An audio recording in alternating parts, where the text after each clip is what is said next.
தேவ பிள்ளைகளே, பலவீனத்தின் நிமித்தமாக எந்த ஒரு வேலையும் செய்ய முடியாதபடி, ஆண்டவருக்காக எதையும் செய்ய முடியாதபடி, ஏன் சரியாக ஒரு ஜெபம் கூட பண்ண முடியாதபடிக்கு 4 சுவருக்குள்ளாக அடைக்கப்பட்ட நிலைமையில் படுக்கையில் இருக்கிறீர்களா?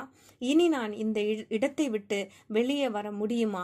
என் வாழ்க்கையில் ஒரு மாற்றம் பார்க்க முடியுமா என்ற ஏக்கத்தோடு இருக்கிறீர்களா?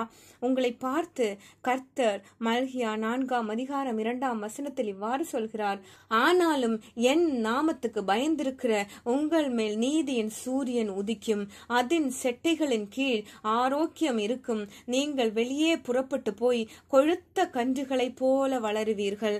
ஆம் தேவ பிள்ளைகளே, மருத்துவர்களால் கைவிடப்பட்ட நிலைமையில் இருந்தாலும், சரீரத்தில் அவயவங்கள் செயல்படாத நிலையில் இருந்தாலும், இனி வாழவே முடியாது, இதுதான் முடிவு என்று மனிதர்கள் உங்களை குறித்து விதி எழுதினாலும், கர்த்தருடைய நாமத்துக்கு பயந்திருக்கிறவர்களாகிய உங்கள் மேல் நீதியின் சூரியன் உதிக்கும், அவருடைய செட்டைகளின் கீழ் இருக்கும் ஆரோக்கியம் உங்களுக்குள் ஊடுருவும்.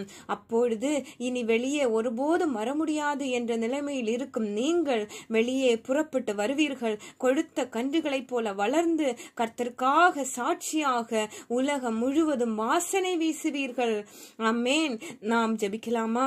அன்பு தேவனே, பலன் குன்றி உடல் பலவீனப்பட்டு 4 சுவருக்குள் அடைக்கப்பட்டு இருக்கும் ஆமென் உமக்கு பயந்த உம்முடைய பிள்ளைகளுக்கு இப்பொழுதே நீதியின் சூரியன் உதிக்கட்டும். உம்முடைய ஆரோக்கியம் அவர்களுக்குள்ளாக சென்று எந்தெந்த இடங்களில் பலவீனம் இருக்கிறதோ அந்தந்த இடங்களில் இப்பொழுதே விடுதலை கொடுப்பதற்காய் ஸ்தோத்திரம். உம்முடைய பலன் அவர்களுக்குள்ளாக ஊடுருவி செல்வதற்காக ஸ்தோத்திரம். அதி சீக்கிரத்தில் வெளியே புறப்பட்டு வந்து உமக்கு சாட்சிகளாக உலகத்துக்கு காட்டுகிற கிருபைகளுக்காய் ஸ்தோத்திரம். ஆமென்.